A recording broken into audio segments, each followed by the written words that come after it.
All right. Hello, ladies and gentlemen. Welcome to the 7th edition on June 7th, 2023 of Daily Palantir Shareholders Meeting Club.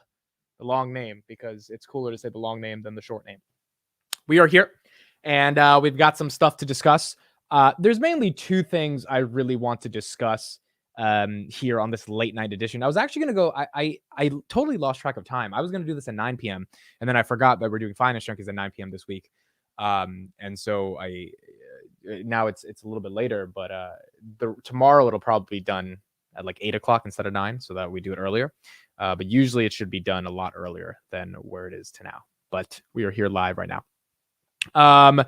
Ricardo, GS, Ryan, David, Todd, Cameron, thank you all for being here. Matt, I'll send you the link in like 20 minutes. You can hop on. We'll talk for a little bit. Mike, John, Mr. Cold, thank you all for being here. So I want to talk about two things that I really want to have a discussion about. Number one is the debate from last night. I have some thoughts. I'm probably going to make a video on it later, but I have some reflections, some stuff I want to talk about, discuss there. And number two is the price action today, because the price action obviously was really just, it was crazy what we were having in the market. Early morning as we rode up all the way to 17, and then we came right back down to $14. And I think it's interesting kind of how people have been reacting to a lot of the price action that we had. I was watching the Amit interview this morning and the price flying up. I've been watching the 2021 2 calls to sell and the price jumped to 30. So I took the plunge after waiting for a reasonable price. Yeah, this market was very interesting. So first of all, thank you to everyone who came in the morning. We had Keith Fitzgerald. I thought it was a great interview. Couldn't have asked for a better interview, to be honest. You know, you plan some of these things and like maybe they're going to go well, maybe they're not going to go well, and you kind of just see like what ends up happening. But Keith was amazing. I mean, Keith, we had 1,300 people come. And I don't know if that was because of Keith or because the stock running to 1,700, but I think it had something to do with the fact that Keith was there, or not 1,700, $17. And the stock also ran to 17. And it was just this mix of stuff that happens. And people joined in, and 1,300 people live is just crazy. So that was really awesome. Keith did a great interview. You know, we asked him some questions about just why he's bullish on Palantir, and he broke it down in a really simple, easy to understand way. And I can tell why people call him back to their shows, because he's such a good communicator. So it was awesome just seeing him talk and discussing. Keith did awesome. You guys did very well too. Yeah, Keith was great. Okay, so here's what I want to talk about. I want to talk about the debate. I want to discuss the debate, have a little bit of a reflection from my perspective. I'll probably do a video on this again a little bit later, and then we'll talk about price action for what happened with Palantir. So for those that don't know, obviously I had a debate with the Bear Cave short report writer. His name was Edwin, and he has a Substack with 50,000 subscribers, 100,000 Twitter followers. And so he writes these bear reports. He tries to find bad companies, and he writes them out. People don't realize, the only reason he came on live on the show was because I made a video saying the report was bad. I didn't even buy the paid version. He sent me the paid version Friday night, last Friday. He's like, hey, Amit, you can have the article for free. And I was like, bro, I still think the article is bad. Like, this is what I sent him in the DMs. So I was like, I think the article is still pretty bad, but if you want to come on the show, we can debate it, talk it out, kind of have a conversation. And so that was the genesis. Crazy volume today, over 200 million. That is also true. We had 200 million, which was just insane. That was the genesis for why we even had this discussion.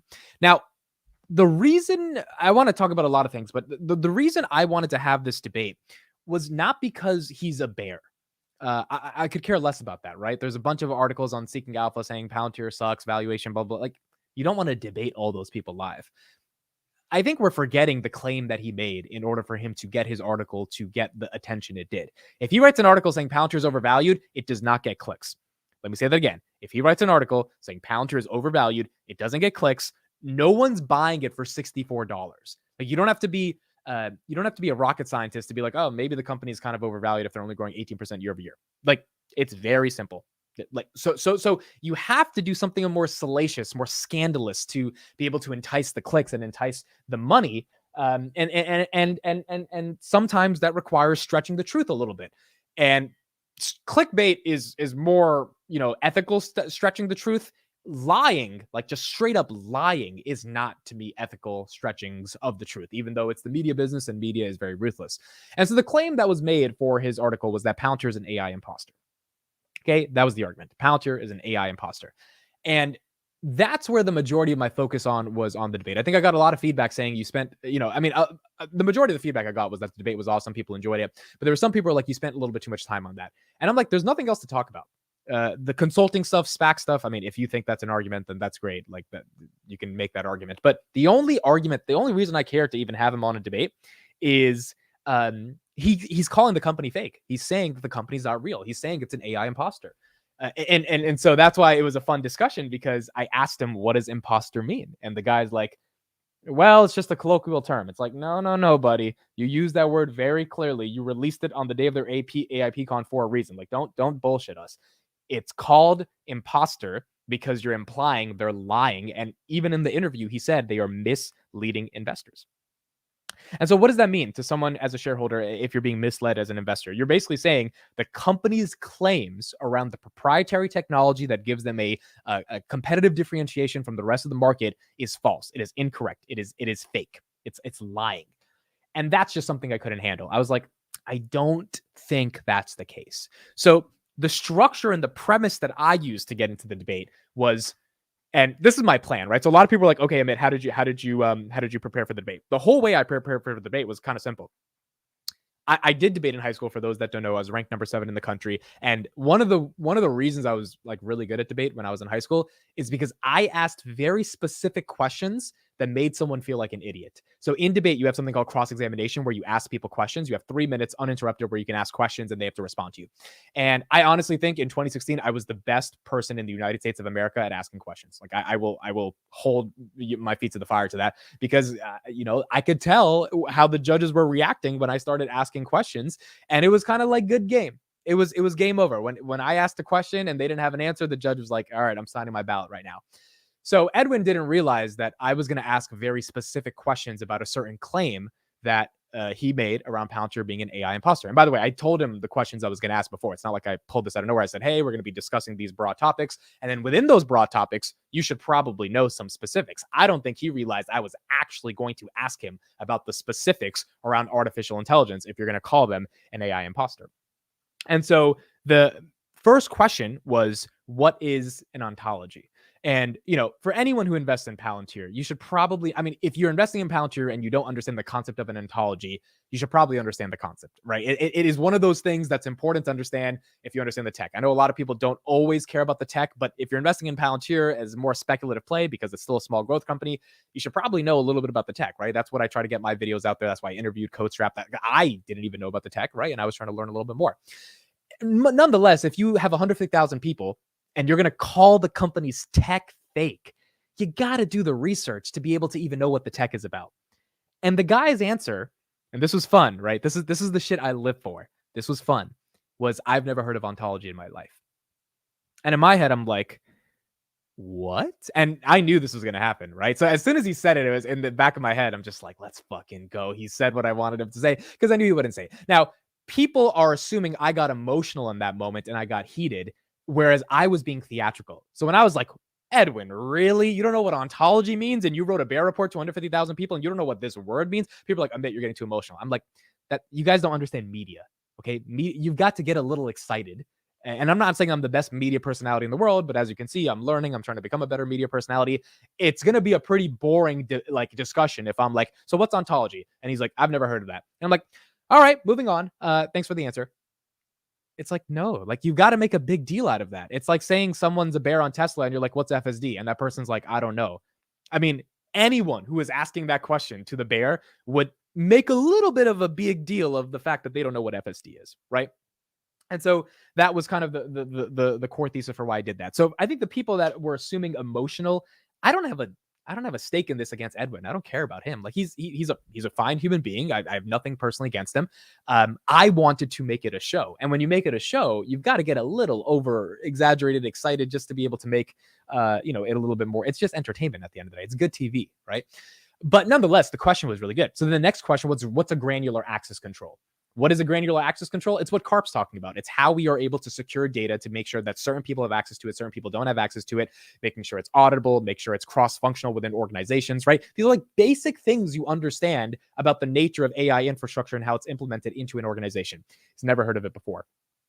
Next question. What is meta constellation? Because this was a really interesting part, right? And then I'm going to get into some of the things I think I could have been improved in the debate, but these are some of the things I think that were good. When I said what's happening in Ukraine, right? What is your bare response to Palantir literally saving that country from being destroyed by Russia? And his argument is, oh, that's a black box. We don't know what they're doing in Ukraine. At this moment, this is when I probably like I was so dumbfounded because I was just like, now you're making me feel like you're just playing with me at this point. I was like, Edwin, they're using the software to kill Russian soldiers. Like, I hate to be so blunt about it. It's literally called a kill chain. That's what they're doing in Ukraine. And he's like, yeah, but we don't know about that. And then I'm like, wait a second. The Washington Post, the New York Times, the biggest media publications in the world have not only covered this, Zelensky himself has said what they're doing. And then on top of that, you've got Meta Constellation. And then I asked him, do you know what Meta Constellation is? And he says no. And I'm like, all right, bro, this is one of the core pillars of Palantir. You got to know what Meta Constellation is. We got to be able to understand Meta Constellation, which is their geospatial intelligence product that takes data from space, feeds it via Edge AI into the software, usually Foundry or Gotham, that they're having on the battlefield to be able to make tactical decisions within seconds. That's how they're carrying out the targeting, not only in Ukraine, but everywhere, right? That's one of the core pillars of what they use for targeting. And he said, oh, it's a black box. And I'm like, bro, I just explained the software's name and the software functionality. And maybe I use some buzzwords, but you can't get out of using buzzwords. Like, this is just the nature of how you describe it to tell you what they're doing in Ukraine. He's like, oh, it's a black box. I'm like, wait a second. This is, you know what I'm saying? So this is where I'm just like, this entire report to me just felt like a grift, and not trying to say he personally was trying to scam people, but if you call the company a scam and then you charge $64 to then literally say nothing about how you know it's a scam, that was the issue. I mean, his answer to me was, I've talked to my friends in the startup space. I mean, what are we doing here? What game are we playing here? Like, really, we're going to trust random people that work in startups that are AI based, because that offers a lot of credibility, and take their opinionated responses on Palantir and hold those in the highest regard to be able to call the company fake. You can say the company is like a glorified consulting firm because we've talked to a bunch of people, blah, blah, blah, blah. I didn't care about that. I really, and this is what I'll get into my mistakes in a second. I cared about calling them a fake AI company, because again, that's what the valuation has been built on, the fact that they have an AI moat. I mean, that's why it's run up 130% or whatever in a month. And he didn't have an answer to that. He didn't have an answer to that at all. So now, what are the things I could have done better in the debate? I think there's a couple things. Number one, I definitely could have not cut him off as much. I mean, like, the reason I was cutting him off was because he kept saying he didn't know something. So I was like, okay, if you don't know this, then I have to follow up about what you do know. But granted, he was talking in such a way that made him sound like he doesn't know anything, that I should have just let him talk. And that was my mistake. That was in the heat of the moment. There was 800 people. It's just like, that's where I really, next time I do one of these, I'm gonna be like, you know what? I'm going to let you talk, even if it's boring for the next 5 minutes of you just rambling. If you're rambling about something you don't know, then it's better I literally just don't say anything and you talk. And I should have known that. That's honestly a rookie mistake. And that was something I was kind of annoyed about after the debate, because I'm like, damn, like, you didn't really need to cut him off as much as you did, which I listened to it again 2 times. And I was like, there's like 3 moments where I cut him off where I shouldn't have. But outside of that, he got to talk. It's not like the guy didn't get to speak. Okay. Like, if you listen to it, he got his chances to get out his shit. It's just, he was saying nothing. And when you're saying nothing, when you don't even know that Gotham is the product used by governments, you're like guessing that, oh, I think it's used by governments. It showed me that his quota of having to have 2 paid articles a month, and like Palantir just fit the quota. That's what the whole point of this was for, right? And so I definitely think I shouldn't have cut him off as much. Number 2, I forgot to mention, Palantir, if we look at the Gartner report, was number 1 in artificial intelligence software sales at 1.3 billion, ahead of Microsoft. And I didn't bring that up. And so that was also annoying to me, because I had that in my list. But again, you're managing a whole stream. There's a lot of people. You have all these thoughts flying around. So I forgot to mention that. Now, I think his response would have been like, okay, they sell a lot of consulting software, which was really annoying. But nonetheless, I definitely should have brought that up, because I thought that would have been a good point as well.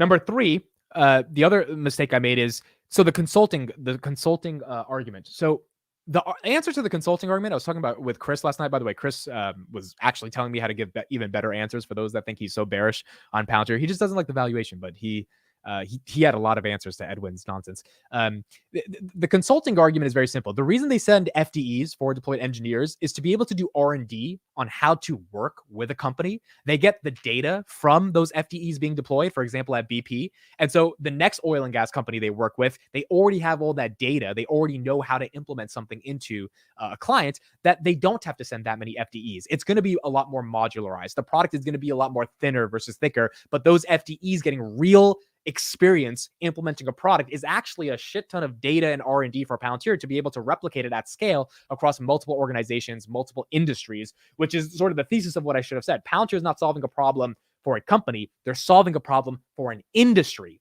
And the Skywise example is something that was just perfect for that. They weren't helping Airbus. They were helping every single airline manufacturer, distributor, etc., because of those FDEs going to Airbus and working with them for 2.5 years. Like, that would have been the way better answer. And I didn't come up with that on the spot, even though I should have. So that was not the answer as well. And I should have done that. Major shout out to Chris for being super practical and not biased to you. I was very impressed. Yeah, I mean, look, Chris calls it out as it is. Chris will sell out of a company if he wants to. Chris does not like Palantir's valuation. It's just he does not like the valuation. That's it. And now Chris might be wrong if the AI growth in Q2 really blows it out of the water and it has like an Nvidia moment. I don't think it's gonna be as dramatic as Nvidia, but it has some level of okay, we're revising our guidance to 30% versus 18%, and then the market just runs with it. And then Chris might miss it. Or Chris might be right if Q2 sucks and then all the premium we've gotten just comes back flying down, right? So he's got to be able to make that decision, but he doesn't like the valuation. And so he's very practical about it, but also some of the answers I gave at the end just weren't as strong. And as a result of that, Chris was definitely coaching me on that after to be able to do it. But overall, okay, my thoughts on the debate were that the dude just did not do any research on Palantir. And I expected that going in. I don't think he expected my questions to be the questions that they were. But this was more of a confrontation, as it said in the title, because I think he was pulling a grift. And it's nothing personal against him, but it's like, I think you're wrong. I just think you're fundamentally wrong on Palantir being an AI imposter. I mean, I talked to a lot of people before the debate, and their number one coaching strategy for me was get him on this claim. Because I don't care about the multiple. I don't care about the price to sales. I don't care about the valuation. You can have that debate for days. I mean, until Q2 happens, though that question is largely abstract and it's philosophical, essentially. Like, people can debate it all they want. The market's going to consolidate wherever the market consolidates, which we'll talk about the stock price in a second. The debate I care about is there a real moat? Does NVIDIA have a monopoly on GPUs? That's what I care about. Because if they do, $1 trillion doesn't seem that crazy. If they don't, $1 trillion is like, what the hell? There's so many other competitors. This is like, why are we giving NVIDIA this premium? That was my question around Palantir. And so I think that was the fun. It just showed 2 weeks. I don't even think he did 2 weeks, bro. If you don't know what an ontology is, and again, this is important, because if I wrote a bear, like, I'm not bullish on Airbnb, right? And so if I write a bear report on Airbnb, there are so many terms in the housing industrial complex that I know nothing about, right? I know very little about real estate. I've never owned real estate or rented real estate. So for me to write a bear report on Airbnb, and again, if my Substack is called The Bear Cave, you expect people are subscribing for legitimate research on bear reports, then I would have to spend a lot of time researching Airbnb before I call them a fake rental company or whatever, right? Like, you would just imagine that. And that's not what I did. So I just don't think he spent time doing research. He doesn't, and he doesn't know what Palantir does, but it is overvalued and mislabeled as an AI stock. He is wrong, though. Yeah, I would agree. How can you sell a newsletter and be honest if you don't know the company? A company sitting on $3 billion cash and little to no debt. Very few growth companies can do that. Yeah, and that's the other thing. I didn't bring up some of the numbers. I think I should have done that. But again, I think he would have been like, yeah, well, they're a better consulting firm than Booz Allen Hamilton. By the way, Matt Money, if you're still here, I'm sending you the StreamYard link so you can join in a second. But the consulting firm stuff was just weird to me. Like, he said they should have a 2 price to sales like Booz Allen Hamilton. I'm like, bro, I don't know if you're like special right now or something. Like, to compare Palantir to a consulting firm like Accenture and Deloitte or Booz Allen Hamilton, it undermines 20 years of product focus on the company, and it's disrespectful in my opinion. And again, that's not personally, I feel like, attacked or anything. I'm just like, I genuinely feel like like there's something going on where you can't understand 1 + 1 is 2. You cannot say that it is a glorified Accenture when Accenture is not building that type of technology. And so that was, the core issue I had with a lot of the stuff he said. True price to sales, that man cooking too much meth with his own no ventilation. Yeah, it was very weird.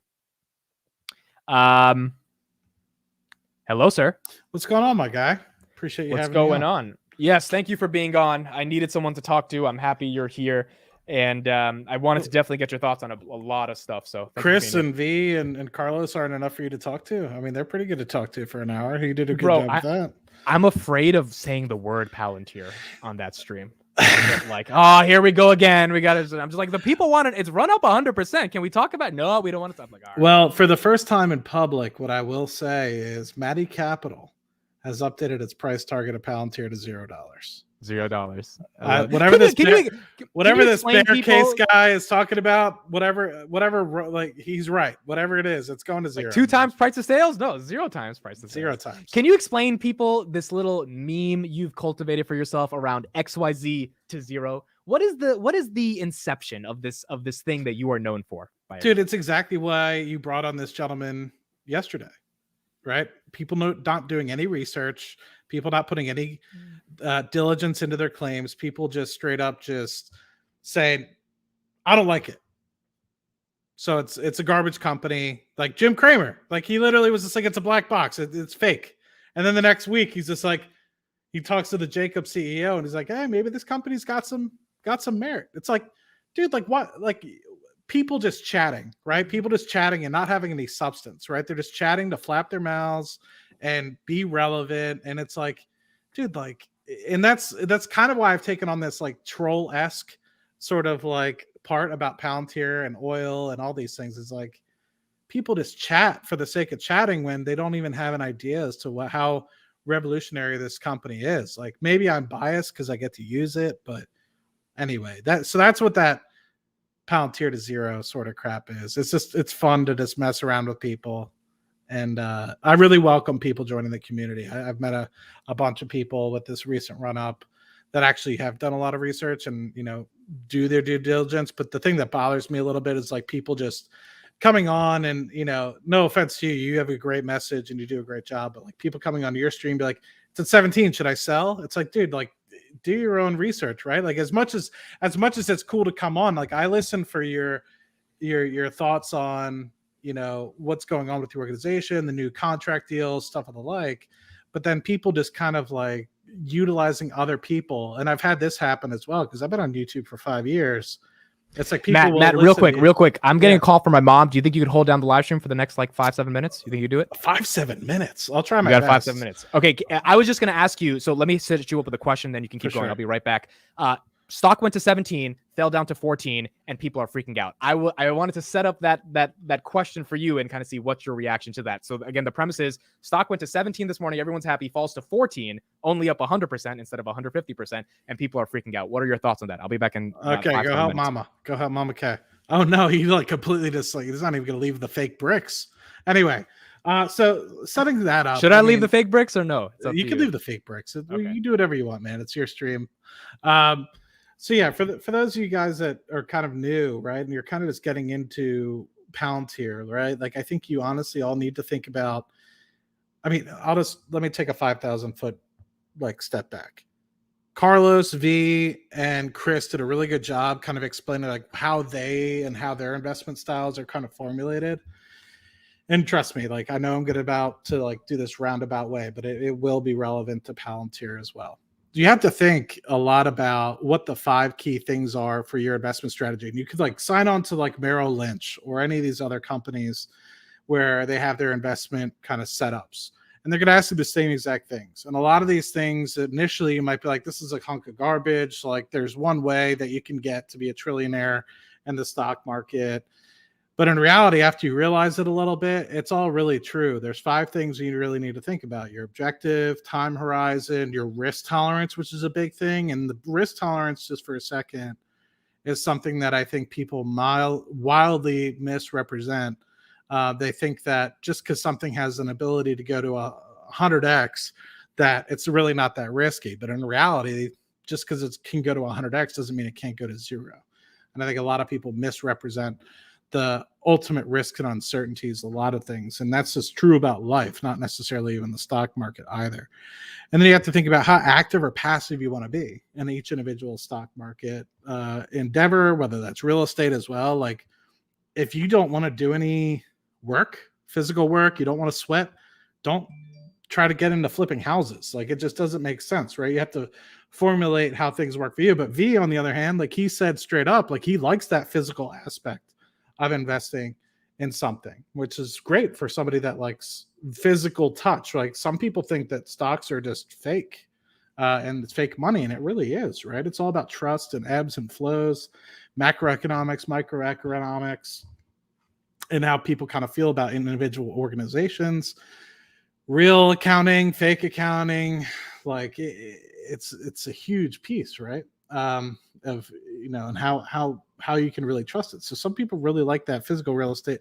I grew up from a family that's very much into physical real estate, and they always make fun of me for being invested in the stock market. So it just goes to show you, some people and how they feel. And then lastly, how much are you contributing, right? Because if you have $1,000, the only $1,000 you're ever going to have, you're going to invest completely differently than if you have $1,000 to invest every single month. And a little quick story about that, and then I'll relate it back to Palantir, is I think a lot of people, what they'll say is it's like, okay, to go from $1,000 to $1 million, what do you need to do? And $1,000 to $1 million, you have to 1,000x your money, right? If you think about it in that perspective. And it's like, okay, well, what's the easiest way to go and double my money when you have $1,000? Add another $1,000 to the account. Rather than trying to find something that's going to 100x. Imagine how great, once in a lifetime sort of opportunity we've been able to get by having Palantir, maybe not once in a lifetime, but very few in a lifetime sort of opportunity of Palantir going from $5, $6, $7 earlier this year to where it's at $14. And you were lucky to get that. Your $1,000 would have turned into $2,000. How much easier is it for you to cut out some small thing that doesn't even matter to you on a monthly basis and add that extra $1,000? Now you only have to 500x your money to get to that $1 million point. And if you can do that every month, do it another month, you only have to 330x your money. Do it for another month, you only have to 250x your money to be able to get to the $1 million mark. So that's what I'm kind of saying. Like you got to focus in that respect, and you have to kind of understand what kind of game you're in. And then once you kind of think about those 5 things, the objective, risk tolerance, time horizon, how active or passive you want to be, and how much you're contributing every month, you can truly form an investment plan. So getting back to Palantir specifically, you really have to think about what game you're in. And, do you have your entire portfolio set up appropriately? Because Palantir, I'm hoping, is not 100% of your portfolio. You really have to think, like, say, for example, here, Chris made a really good point in the Finance Junkies place, where he was basically like, look, like some of you guys might want to think about investing in index funds, which I'm a huge proponent of investing in index funds. And while even I'm a big bull on Palantir, and I think it's going to be something that runs another probably 20x from here, and maybe even 50x in a very bullish case, probably my most bull case. I think we can get to $1 trillion mark. That's not going to be tomorrow, right? It's going to be in 15, 20 years from now. But I still have, I would say, close to 30% of my net worth in the S&P 500. And then probably another 20% of that being in kind of derivatives of the S&P 500. And then another 5% in like very bullish, triple leveraged, for a gamble, right? And so when you think about it, people are probably like, Matt's only got 5% of his portfolio on Palantir. He dedicates so much time and effort. It's like, I get it, but you have to think like, I'm in a different scenario than maybe some of you guys, right? I've been investing for 10 years now, 7-figure investor, if that makes sense. And so it's like, I could take my foot off the gas a little bit and kind of be like, okay, now it's about going from not necessarily getting to that $1 million mark, but that $8 to $10 million mark. So I maybe need to be a little bit more diligent about how I get there. And so to me, it's about keeping the $1 million, $2 million, or whatever sort of amount that I'm at and trying to just make sure I get that incremental goal. You might be in a completely different situation. You might be somebody that's 55, 60 years old. Why are you investing in Palantir at that point? Unless you have a bunch of money elsewhere, and this is a little bit of beer money that you're playing around with, that it doesn't necessarily make sense for you to be investing in Palantir if you're 60 years old, right? Be thinking about what Chris was talking about, what V was talking about, and Carlos was talking about with his dividend stocks. I'm a huge proponent of that as well. I think I make last year I made about 24-ish thousand. This year I'm on target for 24, 25 because I've divested some of that stuff and put it in the S&P 500. So you kind of have to realize what game you're in and understand what makes sense. The bricks were not fake, by the way. The bricks are fake. The bricks were not fake. I did not mean to say that. That was not. So anyway, sorry, I went off on a huge tangent. Some of it was Palantir related, some of it was not. Well, no, I left at 270, and now we have 300 people here. So whatever you were talking about, it was.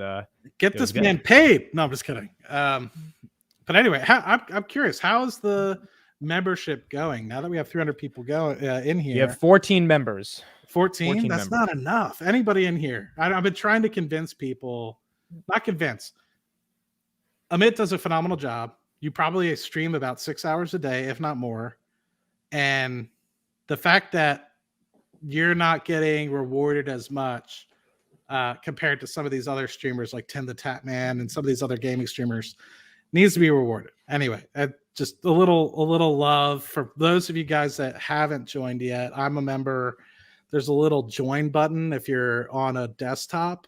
I should have you on every night. This is great. This is I don't have to do my own plug. Right? $5 a month, right? If you think that you get the value of $5 a month, just do us a favor, right? And subscribe. But anyway, I mean, so I didn't answer any questions from the chat. So I don't know if you want to go into Palantir.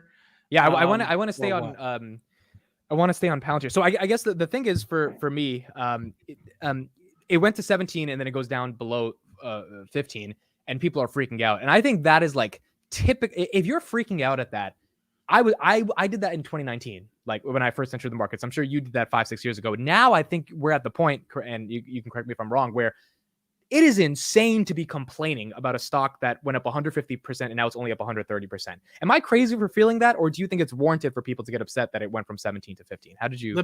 So I'll just be blunt. The people that are getting upset, they wouldn't be complaining if it went up 5% a day, right? But they're only complaining when it goes down 5% a day. So exactly what you're kind of saying. The folks that are like that probably don't have a lot of experience, or maybe in the stock for the wrong reasons, or just have unrealistic expectations. The folks like myself, I'm prepared for shit. I'll just be blunt. From 2021 to 2022, I saw my Amazon stock get cut in half. And it's fucking Amazon. How many hundreds of thousands were you down? You want to say it publicly? Can you say it? So somebody I'll just be blunt. So I was not a millionaire by the time 2022 hit. We had a kind of a pullback in early 22 and then a big spike up in April where things kind of got relieved. And it was right after I think everyone was like, oh, Ukraine and Russia is going to be pretty quick. The market kind of rebounded pretty quickly before it nosedived kind of into June and then obviously subsequently down to the October timeframe. So this is 6-7 months ago. So that's really when I kind of hit the 7-figure mark. The amount that I was down was on the order of at least $250,000 to $300,000 at its worst. And so it was pretty scary. I had somebody call me. They're like, "How you doing, buddy?" And I'm like, to put in retrospect, before the pandemic in 2020, I was at 420, 430K. And so I saw $100 and some $1,000 go down there. And so that went from say 400K down to 280 or 290. And then I came back and, obviously I've been on a great run since then. A lot of that's capital contributions, but also the markets has been really healthy for me. So I've been in that boat before, but to see $100,000 kind of knocked off your net worth versus $300,000, it hits a little different. So for the people that were down on the people that are annoyed Palantir went from 17 to 14, I just felt so annoyed having to answer those questions because I'm like, What is the mindset of someone who's upset at that? Is it someone who's a novice, someone who's like, how do you describe someone's psychology when the stock is from 7 to 14 and you're complaining intraday it went down from 17 to 14? Look, maybe this is relatable to somebody and maybe this will help.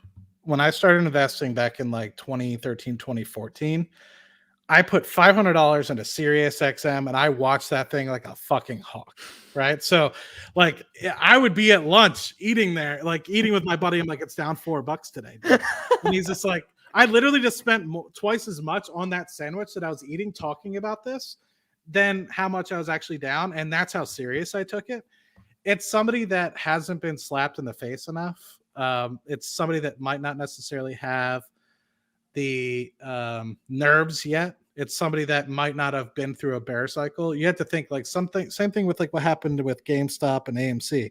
A lot of people got involved in the markets because of that, which is great. Because now they're in the market. But second, if they don't have the ability to stay in the market or continue to learn, that's the hard part, right? And so if they don't necessarily, because it's a lot of times people like this that come in and they say, oh my God, why is it down 5%? Even though it's been on a phenomenal run. So it's literally only retraced like, I don't know, 1/20th of how much it's actually gone up over the past, say, month or several months. It's like that's somebody that, you know, could eventually, if they invest in something like a Palantir, leave the market entirely and say it's a scam. And that's really sad because, you know, this is an opportunity for somebody to completely change their lives if they think about it in the right manner. And so guidance, you know, it's very easy, and I do it too, right? It's the whole meme of like Palantir to zero sort of shit. It's funny, but at the same time, it's really sad because if these people don't get the appropriate guidance, they might leave the markets entirely. And it's an opportunity point for them to truly learn and take this experience. To be very frank, it was the same kind of experience that I got in 2020. I've been down on things before, like 20, 50% or whatever. That's like individual stocks. It's like $1,000 here, $2,000 there. Until I really got smacked in the face in 2020. And it was literally like looking at it every day, being like, there goes another 10 grand. There goes another 10 grand. There goes another 10 grand. I was like sitting there being like, I've heard about this before. This is where people truly make their riches.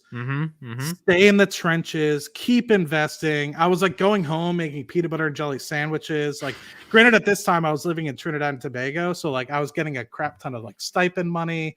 I didn't have to pay for my apartment. Like I was literally like taking all the money I was getting paid for my job and just putting it into the market. And then obviously it almost like tripled like within the matter of like literally 2 years. So it panned out great. But yeah, like that's truly how you have to look at it, is like when things are staring you down in the face, majority of the time, that's when you have to like stare it back and be like, F you. I need to face my nerves. And literally, I'll turn it back to you because I've been on like this big tangent. Well, no, but yeah, finish your last sentence, then I have a question as you go ahead. So the only person you're competing with, you're not competing with Amit. You're not competing with Millionaire Matt, Matty Moolah, Matty Poor Boy. You're not competing with Hot Chris. You're not competing with Vitaly. Bro, Chris sent me some screenshots last night of how much he's up, and it's like if you did compare yourself to it, you would feel like shit, right? You can't compare yourself. Well, Hot Chris, I know he's probably got more money than he's a fucking Patel, for God's sakes. He probably owns secret hotels. So that's just the way it is, right? Anyway, so it's a bad joke. But the only person you really are competing with is, and doesn't go for the stock market, this goes for just life in general, is the person that you stare across in the mirror every single fucking morning. And if you could look that person in the face and say, you know what, I got it, and you're like, your nerves are calm, then you'll be fine. But if you can't, and you're like, I don't know what I'm doing, and you know, it takes a little bit of that confidence, takes a little bit of that swag to like push forward. And that's not just with the stock market, it's with anything. But I'm not saying if a stock is down not to like think about it, but don't just panic, right? Try to remove the emotions. If the stock is down, be like, is it really down because it's a shit stock, or is it just misunderstood? Yeah. Or, you know, because that's why we make content. Yeah. Even Amazon back in the 2000s retraced by 90 to 95%. Yeah.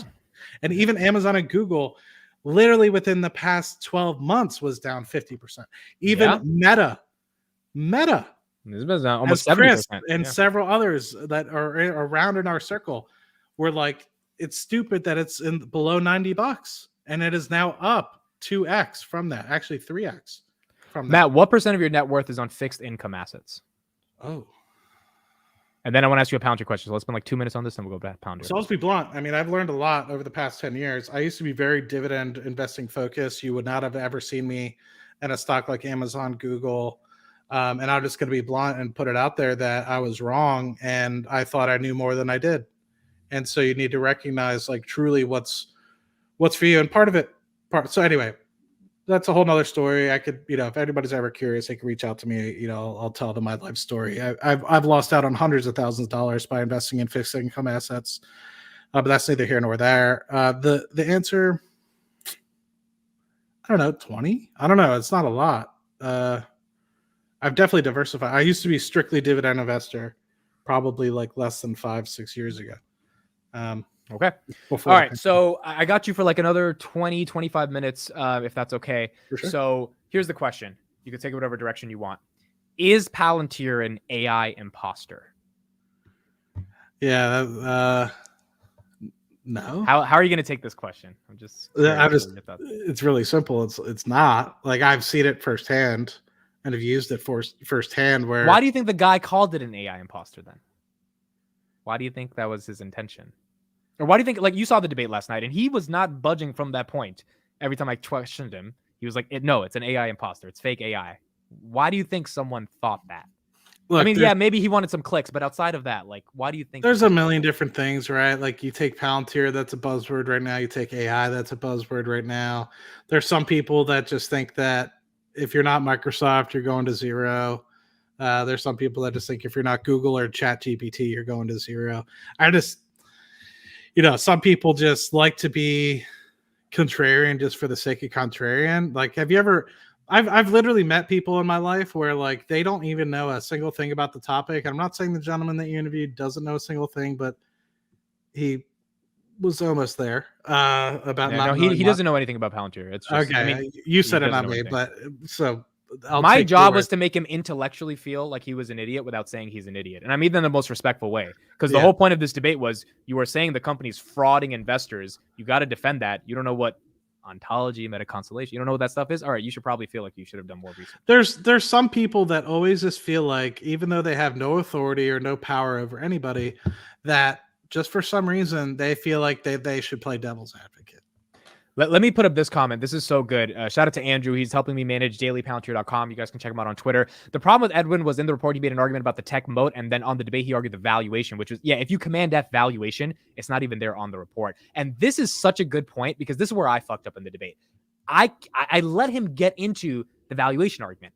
I'm not winning a valuation argument, not with this growth rate. And that wasn't why I did this debate, because why would I want to debate about the valuation? Who cares? I want to debate about, is it an AI imposter or not? Because that's why people paid for the report, not because you made a valuation argument. So that was the one mistake I will acknowledge that I made. I let the conversation get into valuation, and then he got enough of a leg to be able to make an argument, because you could argue it's kind of overvalued. But if we just focused on AI for the full hour, I think that would have been a even better discussion.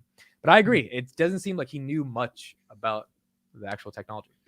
Yeah, it's a shame. I mean, I've just seen how great of a product it is. So I'll just be blunt. I've never seen much about Gotham other than what I've seen on their channel.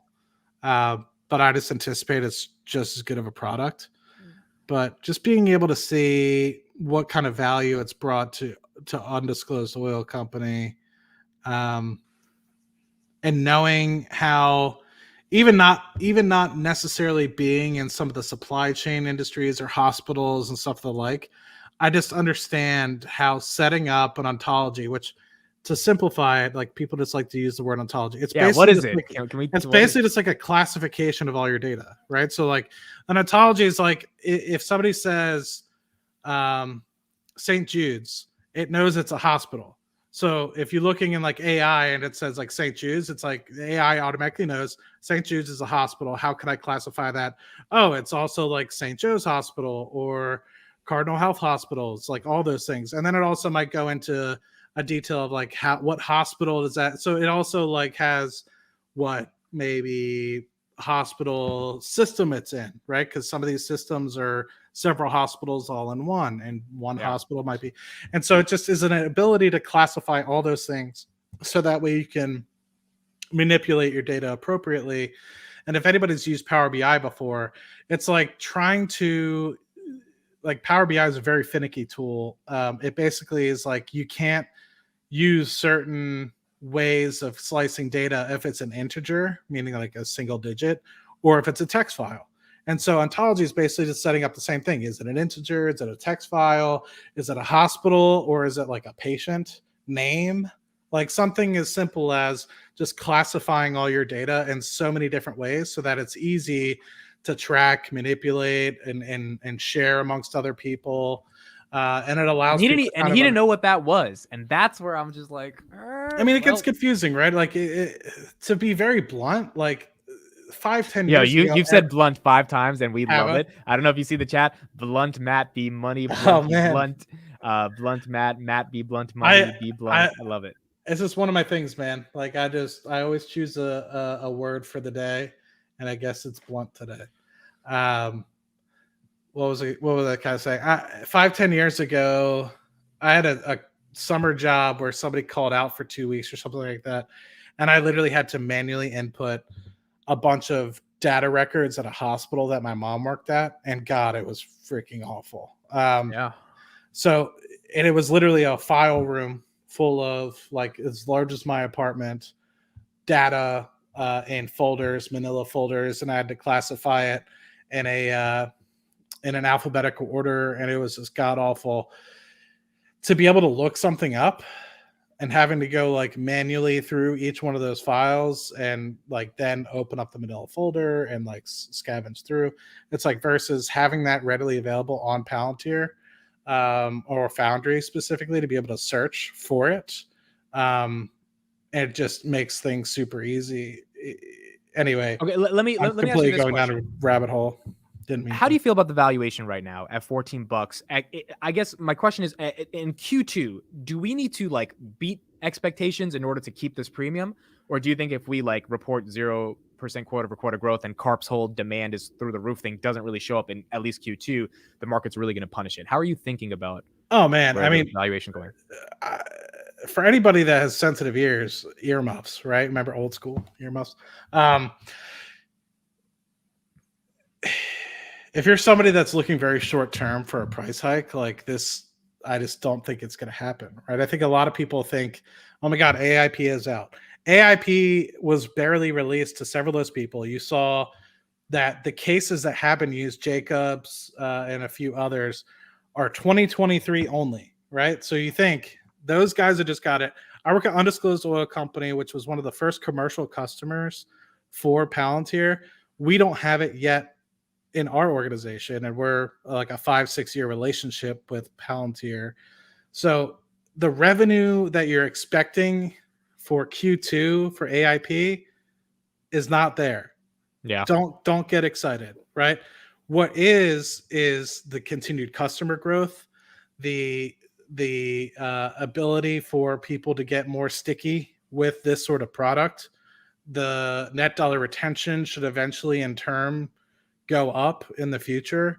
Like those are things, but the thing is, if people are expecting a like 20x increase in revenue, kind of like what we saw in NVIDIA, it's just not going to be there, right? What will probably return, and you have to think like Carp kind of probably knew what he was doing with respect to the sequence of products, and then they were being released. Remember, like 18 months ago, he was like 30% annualized growth until 2025.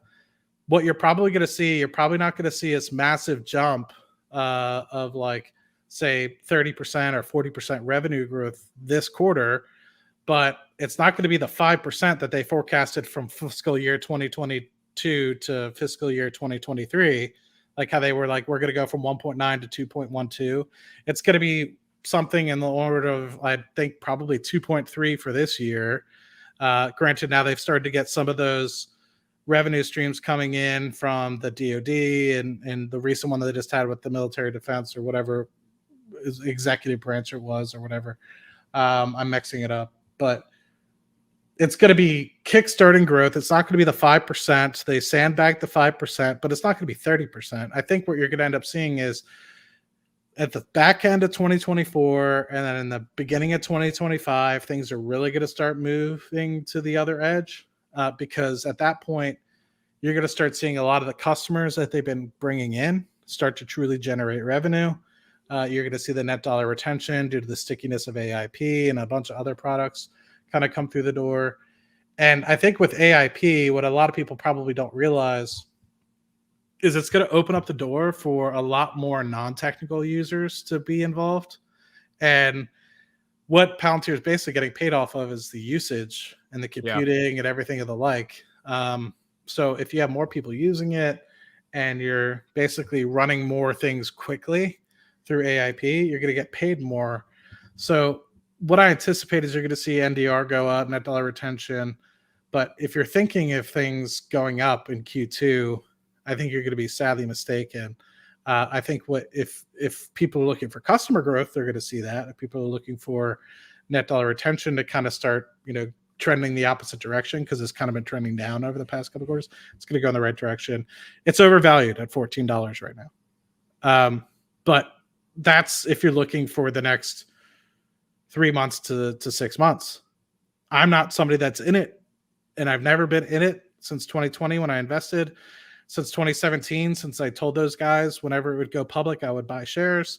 Since I started working with those guys, I told the forward development engineers, it's like, as soon as you guys go public, this is badass. Like, I've never been involved in a company like this before. You guys are completely changing how I view software companies and sales. And that I did exactly that. September 30th, 2020, I bought it. $10,000 was a lot to me back then. And now it's pennies. Now it's not so much, but even still, like, it's still a lot of money for a lot of people. I always thought 2030 was really when I was testing it, and I was like, if I lose $10,000, I lost $10,000.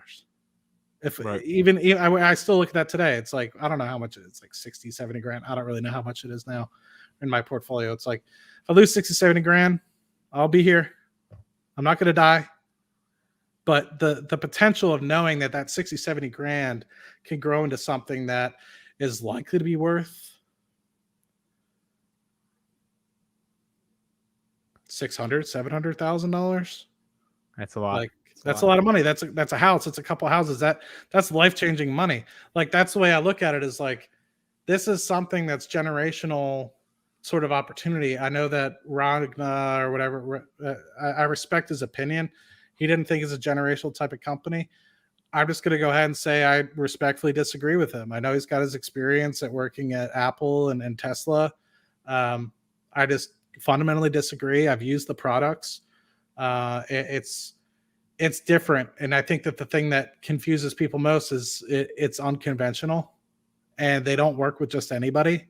And that's for a reason, right? Like, if you're just a Chinese food store, they're not going to work with you. You don't, like, there's no, like, they look for companies that truly are looking to get a competitive edge, that can face big problems, that are now facing a fact where they're being drowned by data and don't know how to utilize it effectively. And so they're looking for an opportunity to help people fix problems with their organization, to give them that step change to right side the ship. That, to me, is a $200 stock, $250 stock sort of answer. It's a half. And if that actually happens, it's just going to be so crazy. It's sorry, I didn't mean a $500 billion. I meant it's a $500 billion, $500 billion sort of company. It's a sales force. It's somebody that is truly a backbone. That's a great return over 10 years. Yeah. Okay, let me ask you one last question. Then I gotta get you out at 11:30, 10:30 for you, because you're in the great state of Tejas. Can I say it? People know where you live. Yeah, Tejas, Texas. At an undisclosed oil company. Okay, the point he kept saying about Palantir just sends FDEs. It's not scalable. Blah blah blah blah blah. What was your response, given you worked with the FDEs, to the bear cave's argument that if you keep having to send FDEs and spend so much money, it just isn't scalable in that model? they moved quick, right? So it's not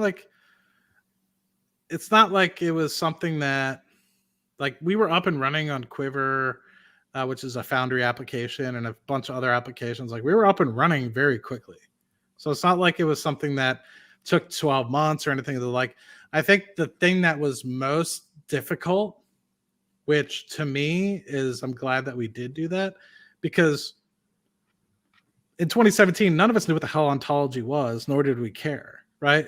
But now when we recognize it, it's like, well, if you truly want to do data analytics, you truly want to set up, because you think about it, if you don't have ontology, sorry, you're not going to be able to set up artificial intelligence or large language models or anything of the like. So that's why I asked them, what do you think ontology means? You know, so that was the question. If you don't have, like, you need to have your data categorized appropriately. So that way, if somebody, I try to use different examples in oil and gas because people understand hospitals, or people might understand like supply chain. But if somebody says X warehouse, or let's just say St. Jude's Hospital, the AI immediately knows, like, okay, we're looking for hospitals. How can, like, and it might say St. Jude's doesn't have this sort of, let's just say, mask, surgical mask to cover up, or, you know, for surgeries or something like that. It might easily just be like, okay, well, where are the nearby hospitals around St. Jude's that has a surgical mask? So in reality, the AI is looking for masks, surgical masks, which is a particular type of equipment or instrument. And it's looking for nearby hospitals. It needs to know what hospitals are nearby, which has to be organized in an ontology.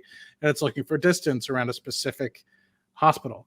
And so those are key three things that whatever AI you use needs to kind of know. And if you don't have your data stored appropriately in a specific classification, it's going to give you gobbledygook. It's going to give you something that's not even useful.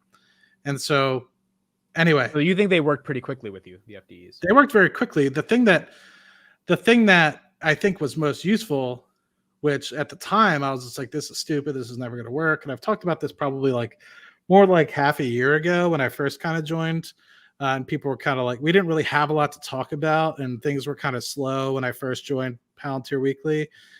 So a lot of stuff, what I was talking about was like, hey, I use Foundry. Like, let me talk about it. Let me discuss how my experience was. So kind of going back that 6 months and kind of bringing that back up, it's like, I was like, this is never going to work. Like, they don't see eye to eye with us. And I was like expecting like us to lead the conversation.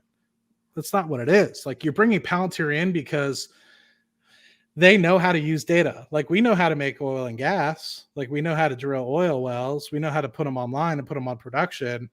What we don't know is how we went from 100 years ago, you know, creating wells back then, to in this new digital world with everything that we have, sensors that give us data every couple seconds, to truly utilize that to create great efficiencies and to create a way that we can focus our company and realize, hey, what problems are we really trying to solve, and solve them the most effective way. They understand those pinch points. They understand how utilizing data in effective ways can show a true story versus selectively choosing data and telling your own story that might not necessarily incorporate all the right data to be able to formulate the right story, which I see that a lot. People just selecting and choosing and completely ignoring some pieces of data to create a story to get them promoted, make them look better, what have you. And then eventually something happens, or like the data was always there, but they just chose to ignore it. So it got you to think a different way. That caused basically you're saying the FDEs actually provided enough value for an organization, which is what, because my argument was that's the moat, and that's more scalable because you get data. So then when they work with the next undisclosed oil and gas company, they did all this work, so they have, that's the network effect to be able to make it more modular. The huge part is, it's like they come in with Quiver. That's like a time series, like ability to look at visualization of time series. So if you have like a pipeline or something, they come in with their Fusion workbooks, which basically like allows you to select whatever you want to kind of like come through or whatever. There's a bunch of different applications that are kind of standard. We now have probably an additional 10 to 15 custom applications that we created in collaboration with Palantir. Something that used to take, I would say, there's things that used to take like weeks to be able to kind of put together that now they could put together in a day utilizing some of the applications that Foundry has created. And that wouldn't be possible with somebody at like a Microsoft Fabric, for instance, which I still need to make a video about. Me too. I still need to research more about in it. Snowflake, like they're not sitting there being like, hey, undisclosed oil company, what applications do you need to make? What are your problems? It's like, hey, we have this one size fits all sort of software. Here you go. So I'll just be blunt and kind of like take a step back is like, sorry. That's great. I love it. It's the new Palantir Weekly. You're not going to hear the end of it from me. I'll be transparent. And no, so if you have a company that just wants to do things the way you've been doing them, just maybe slightly quicker, Snowflake and Microsoft Fabric are going to be the great products for you. But if you realize that, hey, we've been around 100 years, maybe we need a kick in the pants and maybe a redirection going down this digital transformation, and we don't know what the hell we're doing because we create oil and gas and we help create lubricants and stuff like that. We've been doing that for 100 years. You know, having somebody that focuses on data, knows how to organize data, knows how data can be manipulated to appropriately get you from where you think you are to really looking at data science and really thinking about data, not about historic systems that have worked for hundreds of years, but actual data that's kind of been newish over the past 20 to 30 years since computers have really taken off. Like maybe these guys know what they're talking about and maybe they can really help us versus here you go, here's a ready-made product that integrates really well with the rest of your product suite. Like that's what we're talking about here. We're talking about something that works for the average company that maybe wants to get a little bit quicker versus somebody that wants to make a step change difference in their organization and try to be better. And I mean, I think everyone knows what UDOC is, undisclosed oil company. Like you've seen the headlines coming over Twitter. You've seen all those things kind of come through about how the marginal production costs were and how great they are now. I'm not saying it's all because of Foundry, but there's a large piece of it that really allows you to kind of understand how many inefficiencies you have and how you can truly do a step change difference. And what you saw was a lot of people who thought they knew how to lead a digital transformation leave an organization because a company came in and was just like, this isn't how you digitally transform an organization. Let's show you how to digitally transform an organization. And that is what Palantir and the 4 development engineers did. There was a lot of people being like, this isn't working, culture shock. And it was just like, we're bringing you in for a reason, right? Yeah. I mean, the way you're talking about it, I didn't expect Edwin to know exactly how you're talking about it because you worked with it. But if you're going to give analysis on it's just for deployed engineers, they're consulting, I would expect you to know a little bit of how you're explaining it by reading some case studies of people talking about their experience with FPs. It's all over. And I'm the worst person probably. Like, I mean, I work with the product. I use multiple applications, but like, dude, I wish I will legitimately ask some of these guys that I work with. I'll say like, hey, we work at UDOC. We don't work at XYZ oil company. Like, can we get you on for 5 minutes? And I'm sure the shit that I was literally sitting at lunch, a table over. Like, I feel bad because whenever I see them, like legitimately every time we go down this rabbit hole of like Palantir, what products are coming, what applications are working on. These are the folks that focus, like they've been trained up by the Palantir folks to like legitimately make applications within our organization. And I feel bad because they know what I do every Friday night on Palantir Weekly, and they like cheer me on. They like see me at work, and they're like, these are the same people that during FoundryCon last week, they were like, you gonna go watch it? And I was just like, I'm getting my lunch. I'm going back upstairs, turning that shit on, right? Like, and everyone like it's kind of like this secret society at U.com. I almost said where I work, but like I would love to have one of those guys on because I'm literally a beginner when it comes to this. There's shit. so much like, more. So like it's so deep, and the tools that some of these guys make, I'm just like, it would take weeks, and sometimes now it just takes a couple hours. That's the AI piece where it's like people like AI imposter, and I'm like, all right, buddy, have fun with that one. Yeah, you have no idea. All right, Matt, we got to end this one. This was great. Thank you for holding it down. Thank you for shedding some light. Sorry, I'm surprisingly really amped up tonight, so I'm glad that you got me on a good night. I feel like sometimes I keep it quiet. It's been really exciting for the community over the obviously, debates, price targets, bear reports, AIPCon, press releases. We have so much to talk about on Friday night. So there's a lot. So this is It's super gone to cool. zero. Thanks for having me on. And what did we get to? A couple hundred or still? We're at 300 the whole night. So thank you. All right, very good. Can't complain with that. Cool. All right, that's it for us. Matt, let me just put your Twitter real quick in the description. Everyone should follow Matt Money on Twitter. Even though he'll only tweet Palantir to 0. That will be his Palantir to 0 tweet every night. But that's it. All right, everybody. It's in the chat. Thank you guys. We'll see you Palantir Weekly. Cheers. Good night, everybody.